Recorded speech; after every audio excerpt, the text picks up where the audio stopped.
Hey, everybody, what's going on? We're here, we're live, and it's finally happening. She's not sick, I'm not sick, and we have some stories to tell you. The one and only Bobbie Brown. Look, I don't even know what the hell side I'm going here. Bobbie Brown is next to me in Louisiana, and we got a lot to catch up on. It's been a few years since we've actually sat and talked like this. Yeah. But before we talk to Bobbie, I tell everybody about Bombers and Sleeves. They are the lifestyle apparel brand, and they're dedicated to bringing you the war on self-doubt. This is for the bold, the fearless, and the authentic souls who never back down and wear it on their sleeves.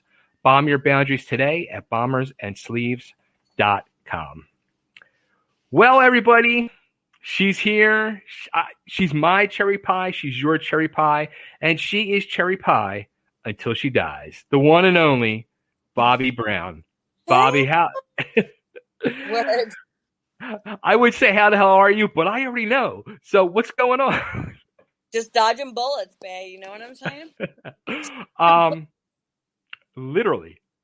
No fucking for real, literally. All right, we got so much to freaking talk about.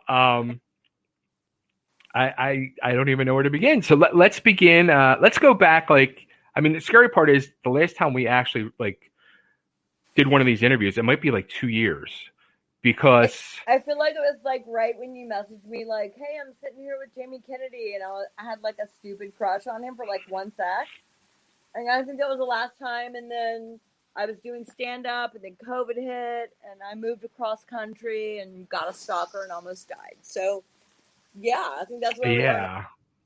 Yeah, that's funny. I actually just heard from Jamie the other night, as a matter of fact, because he had a new movie that came out. Interesting. Yeah.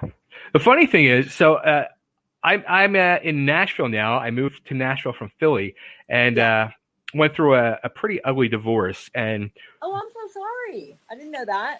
Yeah, and most of my stuff, which I don't even know if I still own, is back in Pennsylvania. But some of the belongings I do have. Oh shit! Look at you. I still got my Brooks. Jamie Kennedy chapter then, right? Yeah, I didn't read the new book yet. Oh shit! Okay, well you have to, because you'll laugh your ass off. Interesting.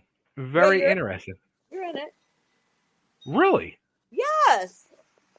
Why the fuck don't I know this? You didn't tell me that. Well, you got to read the fucking book, babe. What's up? All right, now I got to start reading the book tonight. Or actually listen to the audio version, because it's so much better. Because it's how I talk to you is how I read the book. So it's so much more personal and funnier that way, I think. Oh, this is too funny. Yeah, I like audiobooks better now. It's a lot easier, because you can just really, especially since it's you reading it, you can dive into it more. Yeah, and I do voices, and I do the inflections of the moment. I feel like it's so much more personal. That's too funny. So, actually, we had reconnected after my move to Nashville.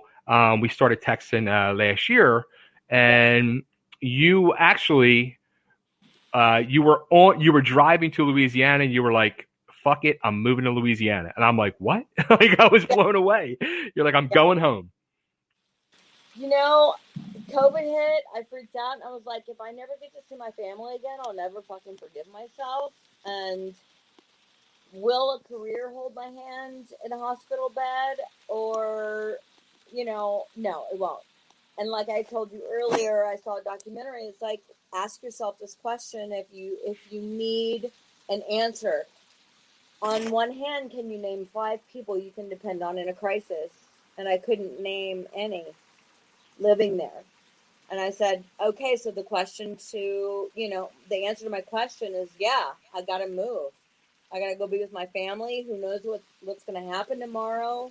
The world's going fucking crazy. COVID, you can't even be around your family members if you get it, or what, it was just so scary. And so I just went, I'm going to get closer to my family, get closer to God. I have no plan. I moved here. I had no place to go, no job, I just moved here and just went book it. I'm just going to go for it. And I did. And like I was telling you earlier, you know, it's like been the best and the worst of circumstances. Like I'm so close with my kid, and we hang out and we're like we laugh and crack each other up and like have had more time together than ever. There's my stepdad. See him? Hey. Yeah, Yep. and with my family and my mom and my stepdad, and you know, making bonds in ways that I've never had before. And yet then I move here, and then you know I get a malignant, obsessed female stalker who, you know, became me, took me over, violated me, took over 40 of my accounts, and then tried to kill me with a 38 with a laser at 3 a.m. So, that being said, like, you know, took over my phone, had cameras on my TV, would show up 300 yards away, not 100 yards away after the restraining order. It's just been a lot, right? She could verify me more than I could myself. Yeah. Let's all right. Let's dive right into this whole crazy circus that has happened to you. So, at the late like the thing I heard, and you had announced on social media, and I was super happy and excited for you, was that you had started a talent agency. That's right. Yeah, so I came here with this amazing idea, and it is an amazing idea and was an amazing idea. And this girl had supposedly a magazine, which was not a real thing, but it was online. So I reached out to her and I went, "Hey, I'm Bobbie Brown. I'm back in town. I had this great idea." She's like, "Let me interview you." And within 3 hours, she bought my domain name, my talent agency name, bought an LLC, opened 3 businesses in my name. And I was like, whoa, what the fuck? You know, like I wasn't, wow, what do you want from me? You know, what do I owe you? Like, what's up? Like, do you want to be my partner? Do you, like, what is this? Oh no, I'm just doing this to be nice. I'm just trying to help you. I'm like, this, not used to that. Not Right. used to being that nice. Like, what do you want from me? And she was like, all my exes were straight and blonde. And I was like, zero fucks given. Like, honestly, that's, you know, never going to happen. So, like, what's up? And basically, told me in a message that she wanted to be Mrs. Bobbie Brown.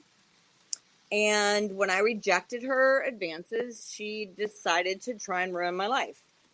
And I've been down this roller coaster with these kind of fucking people before. Like, there's been many sociopaths on my doorstep before, but none so IT savvy. And I didn't even know that she was, you know, watching me on my TV for a month. I didn't even know that, like, she was following my every move in my phone. Like, I had no idea because I'm such a trusting person anyway, to my own fault, right? Like, I'm a very trusting person, and it is a problem. Not anymore. It is a lesson I've learned.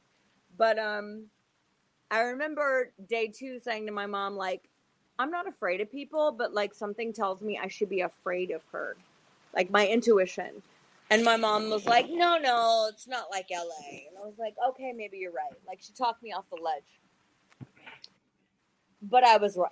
My intuition was deadly right. And within 3.5 weeks' time, she had compromised all of my accounts, changed my own Wi-Fi. I was blaming the fucking weather here. Like, oh, the hurricanes are fucking me up, you know? Like, I can't even get on my internet. Like, the fucking weather here is so bad. Like, I'm just so trusting, right? And then, so one day, the day before the gun thing happened, I called her to my mom's house and I go, I'd written 2 pages of things that, like, I felt uncomfortable about. What do you want from me? You've opened this web page. You've started collecting monies at a talent agency. I have no logins. We have no contracts. We have no agreements together. What the fuck do you want from me? Why is my picture your screensaver? And why have you glued one of me on the back of your phone? Like, all these things make me feel weird, right?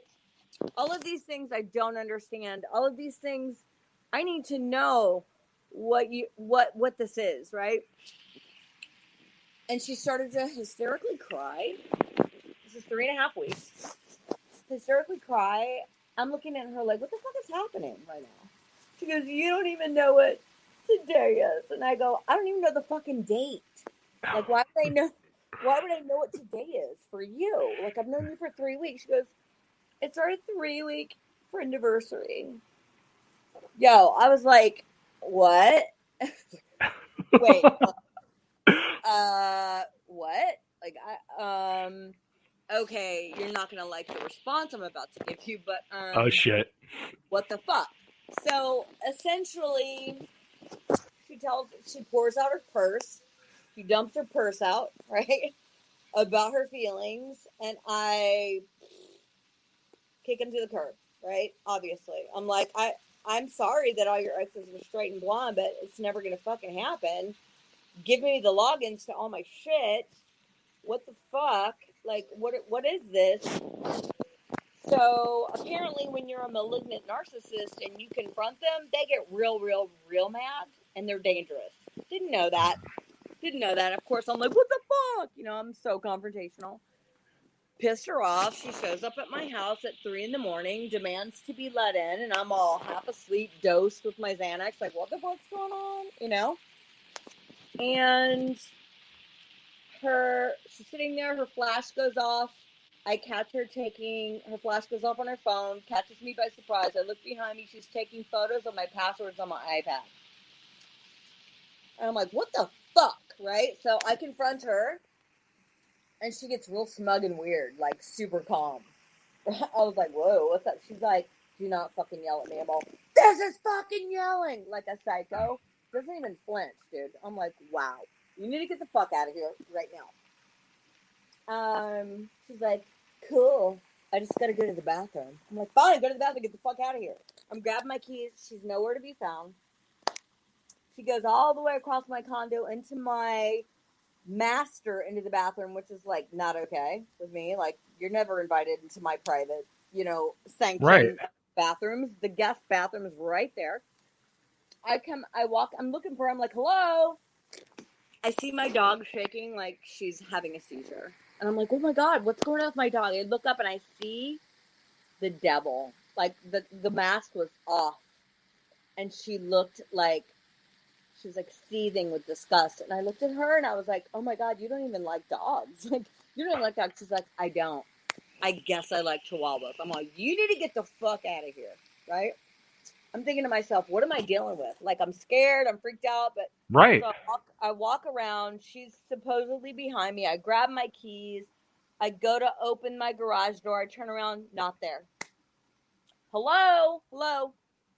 And my neighbor, who I've never met, who I was told goes jogging at 4 a.m. every morning, just so happened to, Angel Ann, at that very pivotal moment, comes jogging past, right? Because homegirl's coming out finally, and she's like, hey, I left my keys inside. Can you help me come in and find my keys? Right then, Ann passes, and I'm like, oh, hey, Ann. Like, oh, I heard you, like, interaction with her. Homegirl's like, so what about the keys? I go, no, fuck you. Click the clicker. She has to run out of the garage.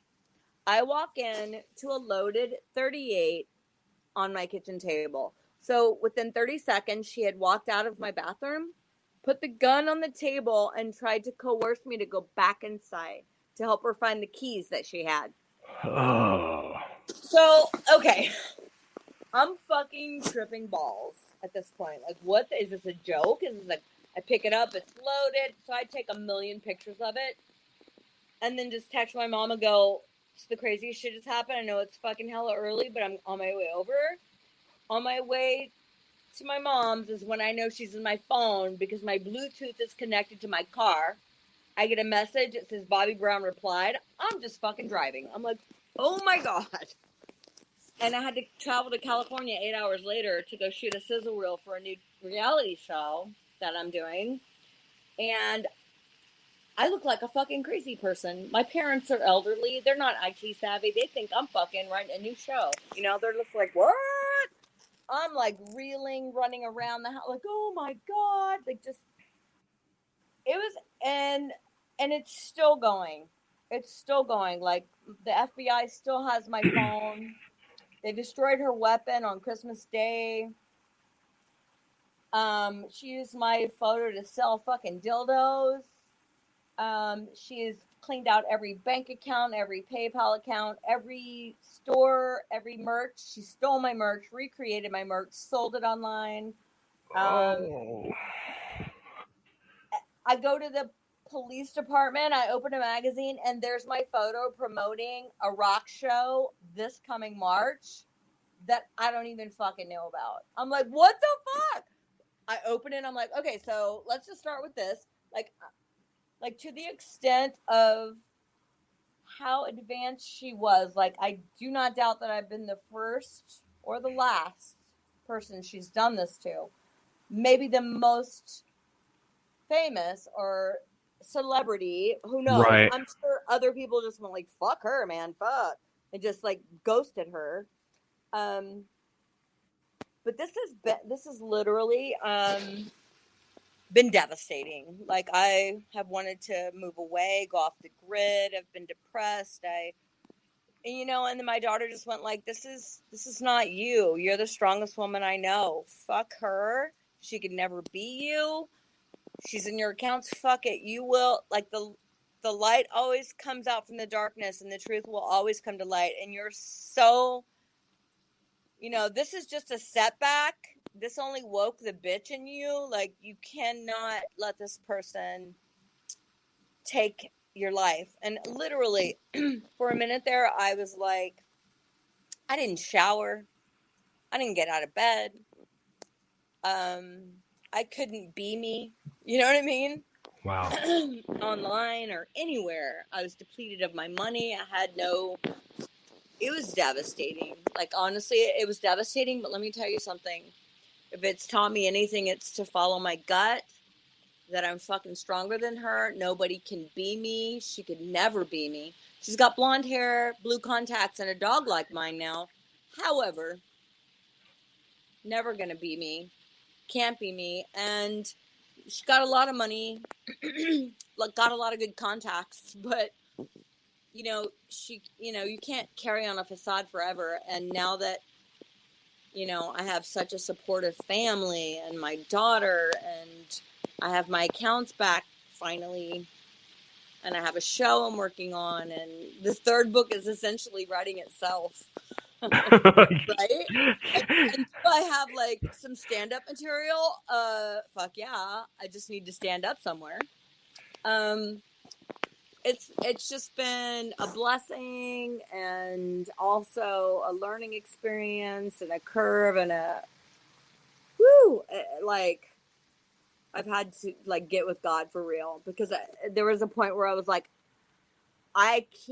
there's nobody I can give this to. I don't know who else to like just take this, because I don't know what to do anymore. How. And so weird. Like I used to be into like, I know I'm just blabbing, but you're the first person I've talked to in so long. I used to be like into like occult stuff, like do tarot stuff, and I came to realize that was like not good. Like it is real, but it does not protect you, right? So what I learned, I haven't done that. I've denounced that a long time ago, but it is a real thing. Mm-hmm. And it does tell you true things. However, you are not protected when you do those things. So when I started to reach out to God, I got the same answers really fast in detail, but I'm protected. And everything has literally worked out in my favor. I'm just very impatient. So I'm like, what the fuck, right now? Literally just out of the blue, the head of the TSO called me on Christmas morning and went like, hey, I was about to file your report away. And, the head of forensics here went to elementary school with you. And, like, that's not a coincidence. You know what I mean? And she's Right. like, tell me the story. And they destroyed her weapon within 2 days. Like, went to her house and went like, you're either going to go to jail or you have to surrender your weapon. And I was just like, oh my God, you're making my Christmas. Like, this came out of nowhere. But that's what my daughter said. Like, the truth will always come to light somehow, some way, if you just be patient, focus yourself in the right way. and you will get the justice you deserve, and don't give up. And I was just like, thank God I have such a wonderful daughter who can talk me off the ledge, because, man, I was teetering on that motherfucker for so many months. I bet. I really was. I really was. So how is this person not in jail? Right. Well, in Louisiana, I guess it's cool to have a gun and carry it any way you want. But coincidentally, because I'd taken so many amazing photos of the fucking gun on my table, because I was like, what the fuck is this? Like, I took so many photos of this gun when I walked in that I happened to get the serial number in one of the photos. And when the head of the TSO called me and said, do you have the photos? I said, yeah. She's like, good job. This weapon was, it's illegal. She had applied for a gun, but she had last year been arrested for child endangerment, Oh, Jesus. domestic violence, 4 other crimes, and had this weapon illegally. So they called her and gave her an option. Do you want to go to jail on Monday, or do you want to surrender this weapon that we know you have? And she was like, I don't have it. She goes, I'm going to ask you one more time. And so then she went, yeah, I'll surrender it. So she surrendered the weapon, and the head of the TSO called me and went, like, we destroyed her weapon. I was like, you just made my Christmas. Oh, my God. But, I mean, it's, not hard to get here. Everybody carries one. I've never even wanted to even see a weapon. In California, I've never held a weapon, wanted a weapon, needed a weapon, felt like I had to have a weapon. It's, nothing but a thing here. You know what I mean? But, apparently she had this weapon illegally, thank God, and I'm still pursuing the case. So far, all I have is a restraining order, the weapon destroyed, but it's all about proving. So the forensics department has the backup of my computer and all the other shit, and it's a very long process. Plus, people here are very slow. And this is the first supposed celebrity stalking, cyber stalking case they've ever had in Louisiana. So, that being said, it's taking a lot longer. The FBI in LA called me ASAP. Too bad you moved. Right. I was, right? Sorry. Yeah. So they're still working on it, and How about all the money she stole from you? They can't prove that. I mean, literally, what I have to do is make a list with a new attorney, with the new detective. I have to go through all the shit. It's just a lot for people to wrap their head around because, like I said, she's phenomenally IT savvy and good at what she does. I guess she's been a con for a really long time. I don't know. And I'm just the first person who just didn't get scared about it and just be like, ooh, peace out, that I'm trying to do something about it. And it's a lot to prove. It's all about proving. When I was on Ex-Wives of Rock, I knew how to change my IP, log in and pretend like I was in Canada and we could all watch our show. And everybody thought, oh my God, you're so smart, right? Right. If anybody's a professional at conning anyone, I don't doubt that this bitch doesn't know that already. I'm not even a con artist trying to do things for bad. But if you are, I'm pretty sure you know those things. So it's been very hard to prove. They're still looking, but, I mean, I'm not even a hacker, and I knew how to do that, Right. So, that being said, it's just been, it's been exhausting, bae, honestly. It's been exhausting. Holy shit. You would expect something like this to happen back when you were in LA. Right? I had, wannabes who tried that shit, but, were dumb as fuck. Didn't know anything about IT shit, but they did cause me a lot of drama and stress, but I get a restraining order and boom. But the IT thing has been a whole nother level, what the fuck, I would go to get a new phone. The people at AT&T didn't even know that it's not even about your SIM or your phone number. It's about your IMEI. So I changed my SIM and my number 4 times. She's still on my phone. I don't even know that. Holy shit. I had to talk to the international FBI, and he's like, oh, no. You need to get a fucking new phone. And I was like, who knew? I don't know. And when I was going to AT&T to get the new phone, and I was going to exchange my old phone, she had already blacklisted it as stolen, so I couldn't even get a discount on my new iPhone. Seriously. Unbelievable.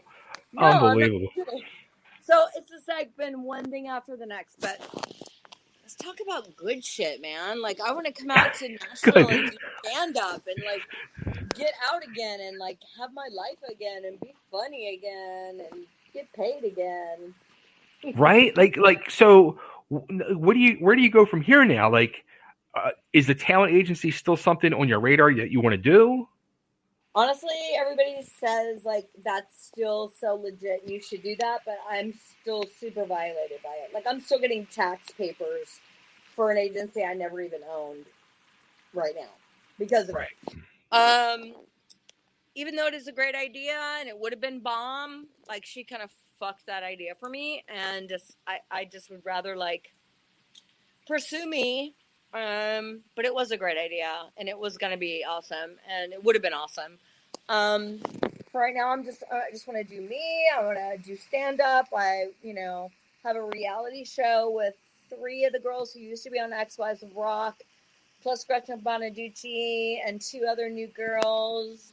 Suzanne Oh, married to Sebastian, and we have a great show idea that we shot a sizzle for that we're pitching to producers that we're really hoping to get picked up, and it's bomb ass cast. It's a great conception. We're editing the sizzle, and hopefully we'll get it on the air soon. But it's awesome. It's a feel good show. It's camaraderie. It's helping during COVID. It's awesome.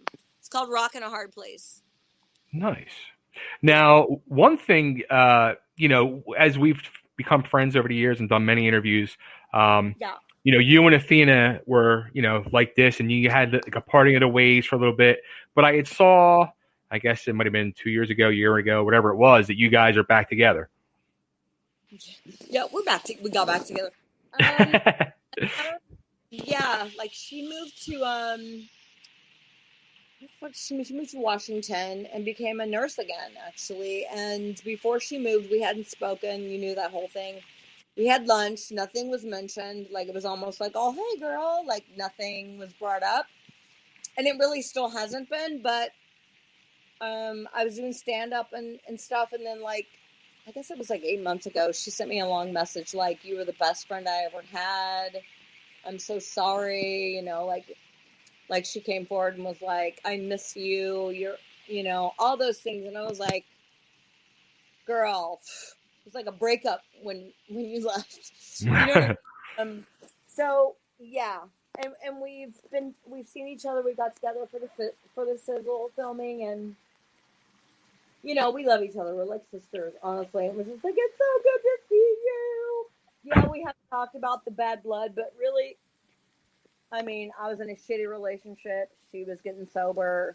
I get it. She gets it, but it doesn't, mean that there was any love lost ever. It's just miscommunication or no communication, actually. Right. But I get where she was coming from, and I was in a bad place, and we forgive each other, and no love lost, literally. That's awesome. I'm sure that'll be a good episode for the new series. For us to like hash through. Probably be a really dope episode. I don't know, but yeah, I miss her.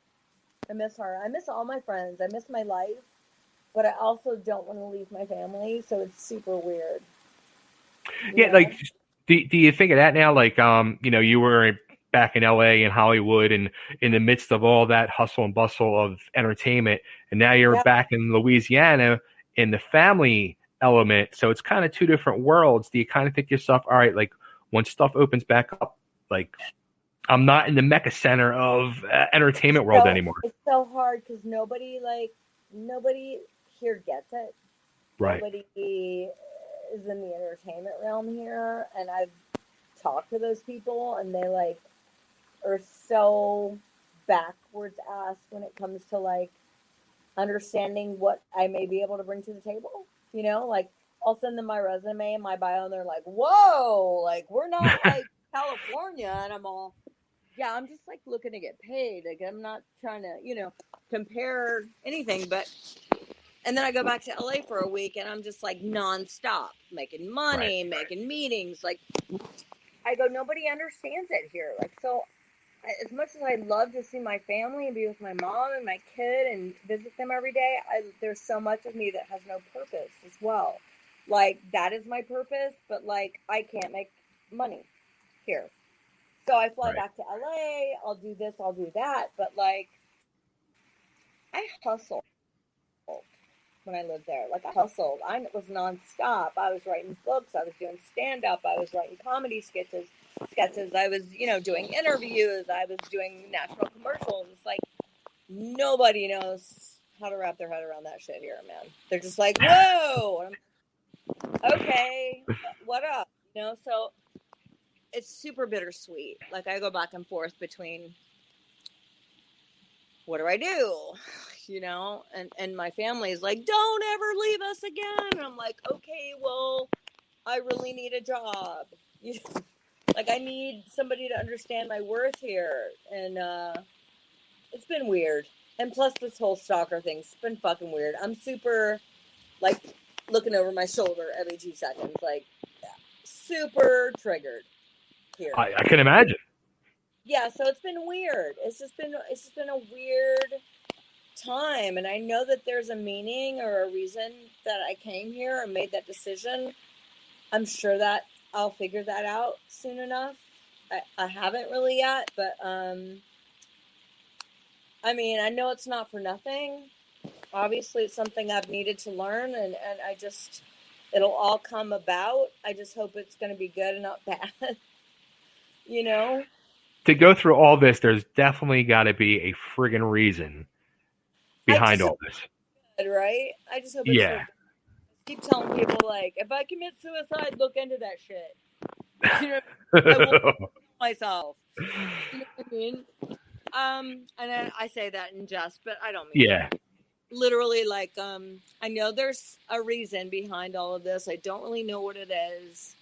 I do know that I have a very blessed family, and something good's got to happen because I'm a good person, and I only care about helping people, and I want the best for people. And my stepdad goes, "Why do you keep doing this? What the fuck are you talking about? Why do I keep doing this? Why do you keep letting this happen to you?" I'm like, "Are you fucking kidding me?" It's like, is he right? Like, I know I don't deserve this, but are my eyes open? Is my heart too open? I should have listened to my intuition. Day 2 said be afraid, and I didn't listen to that. So now when my intuition speaks, I fucking listen. And if that's a message I can say to anybody, is like, when that little voice tells you something, you go, nah. No, don't go nah. There's a fucking reason. That's your spirit speaking to your soul, warning you about what the fuck is to come. Listen to your heart. Yeah. But, we're taught to second guess all that shit. Like, oh, no, I'm just being crazy. I'm just, I'm being silly. No, when your intuition, your inner voice tells you something, you listen to that shit and don't second guess it because there's a reason for it. And that has been the lesson I've had to learn the hard way, for sure. Absolutely. But I'm alive.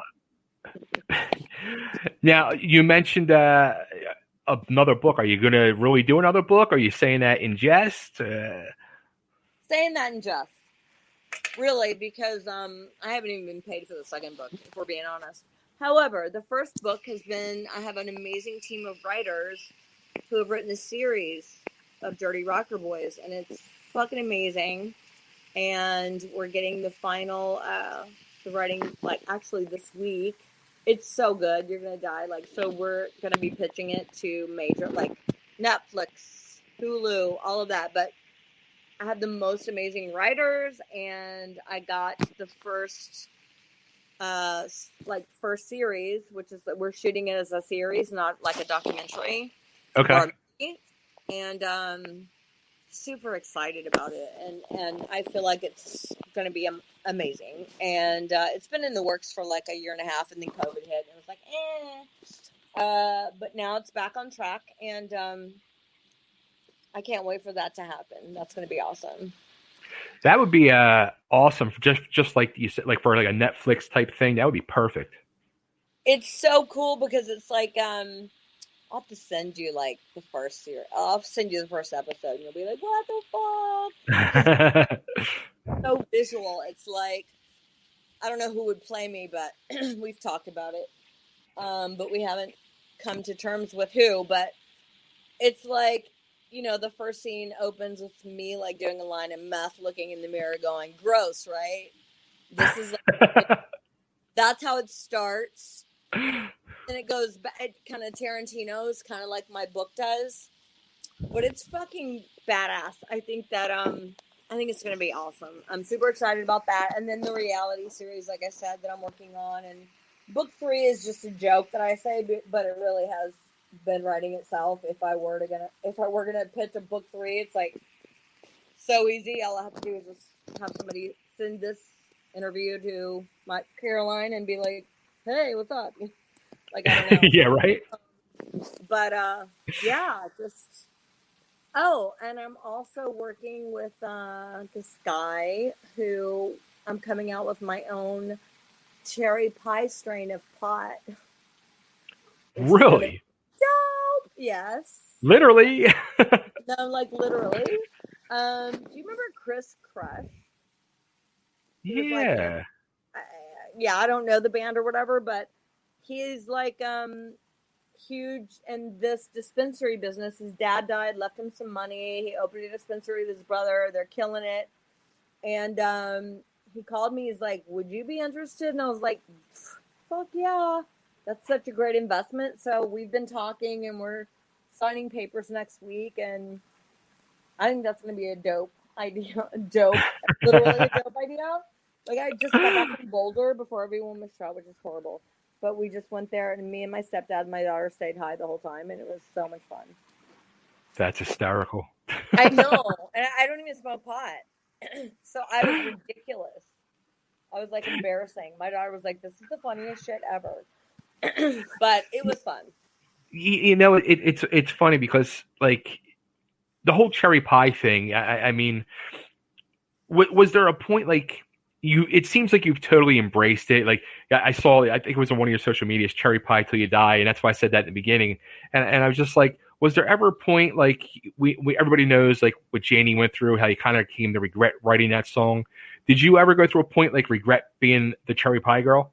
Yeah, I did. I did a TV show, and Janie got so mad at me because I was like, I didn't vote for Cherry Pie as opposed to another song. But literally, I was at a point where I was so sick of being like the Cherry Pie girl, just kind of like he was.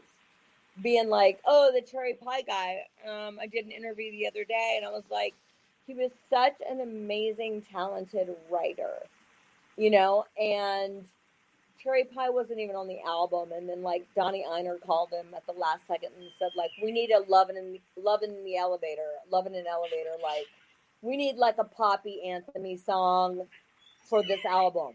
And he went to the bathroom, took a shit, and wrote Cherry Pie on a box. I could not. And he came out in 5 minutes, and that was Cherry Pie. And he said everything was fucking Cherry Pie, everything after that. And that wasn't even like he didn't even give that song an effort. Like, it was just like, and he's like, "And forever, ever and ever, I've been the Cherry Pie guy." And he's like, so much more than that, like Right. so much more talent and so much more feeling and so much more depth. And in a way, it bummed him out that like he was forever the Cherry Pie guy, and he literally took a shit writing that song. Not that he, but he did end up being like, "God, like I just wanted to be known for, more than that." And Sure. I get that. And yes, there was a time where I was like, I'm just not that girl all the time. Everybody was expecting me to like come in and crawl on, all hands, my floors, hands and knees, flipping my hair with a bra top on. And I'm like cooking breakfast and putting toothpaste on people's toothbrush. And they're like, "Well, wait a minute. Where's that girl?" I'm like, "That's not even fucking a real girl, So it's just a whole stigma that like kind of stuck with us and still does. But yeah, I totally embrace it because that's how people remember me or know me. Or it's not the only thing about me. There's so much more to me. But like, if there's a part of history that anybody goes, "Oh my God, yeah, I remember that. That's it." And so I do embrace that.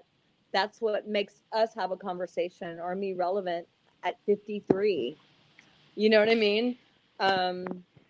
Which is not easy to do. But still, like, and I get Janie's perspective of like Mm-hmm. why he felt, you know what I mean? Because listen to like Blind Faith or any of his Yeah. fucking songs, like especially his ballads. Um, there was so much he had to say, and everybody was just like the cherry pie guy. So I get that, Mm-hmm. And God bless him. I mean, he's so missed. He was so talented, and he was so underrated, and it was just such a scene back then. But if anybody ever sat down and actually listened to the lyrics of any of the songs that he's ever written, you'd go like, what the fuck? Like, just Uncle Tom's Cabin in general. You know what I mean? Just I remember the first time I heard that when they were on tour. I think they opened for Poison, yeah, and before the Cherry Pie album came out, and they played that, and I was like, "Holy shit! Like this is going to be awesome." he was like that. He was a storyteller. So Cherry Pie was just like okay, and he's like, and that's what I've gone down in history as. And he was really so much more than that, and he felt so much more than that, and he was so much more sensitive than that, and he was not that sexist guy at all. Right. That big, like, whoa, okay, big talker. That was not his style. He was such a down home guy, and just, that was it. And so I get it. But yeah, I can look at my daughter every day and see his face. We talk about him every day, and he's definitely missed, but definitely was underrated as Absolutely. like musician, songwriter, all of that. Now, how about we had talked in the past, like the rest of the guys had given you a hard time a lot. They still talking their shit over there, or? Oh, no, they're always talking shit. They always be talking shit. Yeah. Yeah, I don't even know that it's them per se. I think it's their wives. But to me, it's like, how dumb. Like, we could come together and make some bank, but that's on you, like, whatever. The thing is they try to be all uppity. I'm all, you would not have a life or a career if it wasn't for Janie and him giving you 5% of the publishing. The end, mic drop. Boom. Right. Like, like, mic drop, what the fuck are you saying? Like, shut the fuck up. So they hate that I'm so vocal and say those things, but it's the fucking truth. Warrant would not be Warrant if there was no Janie Lane. You would not still have a paycheck if there was no Janie Lane and his generosity. Because he didn't have to share the publishing with you. You didn't write the song or the music or any of it. He was being a friend. You're welcome. Mic drop. Mic drop. Now, something else you did, I guess it was last year. Instead of Cherry Pie, you went to Apple Pie in the Early Ray video. Right. Stevie Rochelle, I think, is really good friends with those guys, and he was like, oh, God, these guys love you. Will you do a cameo in their video? And I was like, fuck yeah. Of course. So I did.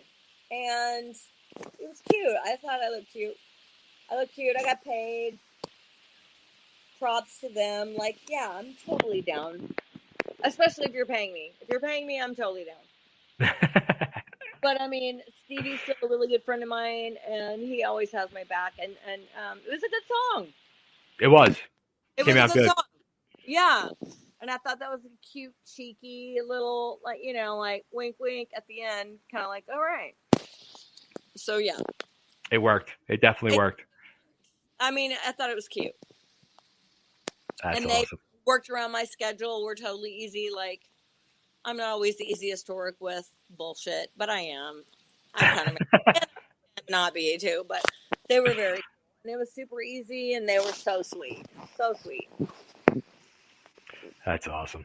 So anything in the immediate future for you now? Are you just, waiting to hear if anything is going to happen with people getting arrested, reality shows happening, possible comedy shows? That's a fingers crossed. Hopefully somebody will be arrested. Reality show, Rock in a Hard Place. We're pitching right now. It's super awesome. Me, Athena, Charisse, Suzanne Bach, Conchita, and Gretchen Bonaducci. And we're like rebooting towns from COVID. Like we're going into the town, Girl Squad, and trying to reboot, help people, like, going to Lake Charles. We're being hit by a hurricane. Like, it's just going to be like a badass rock and roll girl squad who is trying to help people, like, after COVID and after hurricanes. Like, everybody's had, like, the worst year.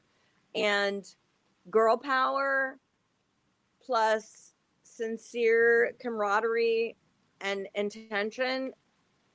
I mean, who wouldn't want to see that show? You know what I mean? That's a great concept. I love it. Thank you. Yeah, I'll send you the link to the sizzle. Cool. And I think you'll love it as well. Yeah, so we're mid-edit sizzle and hope to be pitching it to production companies soon. But like anybody who sees it, I can't imagine anyone going, yeah, that's fucking lame. Like, everybody needs help right now. We're a badass team, a crew, and helping people. Like, who hates that? Who doesn't need help right now? Nobody. Exactly. Yeah. So so I think it's a great idea, and that's what I'm working on right now, and hopefully come out and do comedy in Nashville with you. And I'm trying to get my podcast actually re-picked up again after Homegirl took it.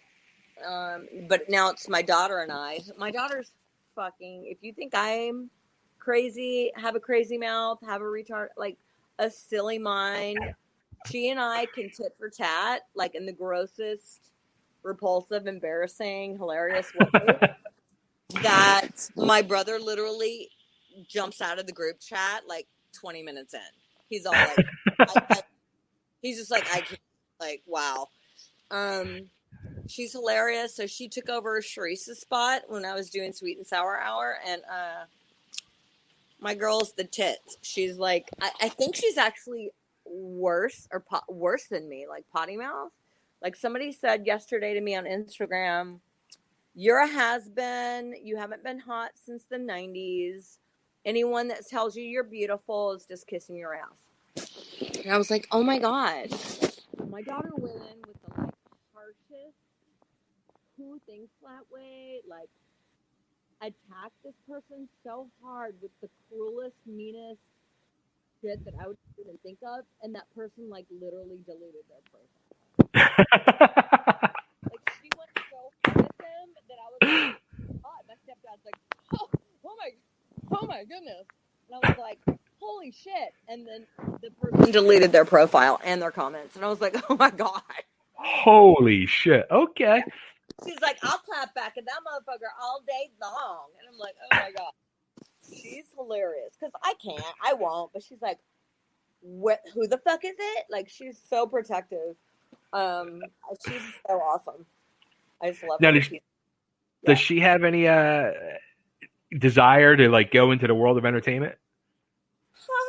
No, not even. Madison, Janie's youngest daughter, does. She's covered a couple of his songs, and I promoted those. She wants to be a singer, but Taylor's like, get the camera away from me. I have tried to talk her into being on my shows. She will do the podcast because it's not a visual, and she's fucking hilarious. And she's beautiful. She's just so hard on herself. I mean, if you see her profile, she's Yaler on Instagram.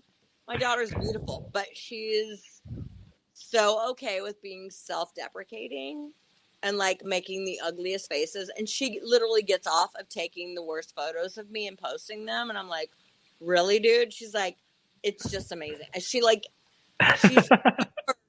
if I'm like, go to the dentist and can't speak and my tongue's hanging out of my mouth because I had 4 shots and I'm talking with a lisp, she's like, oh my God.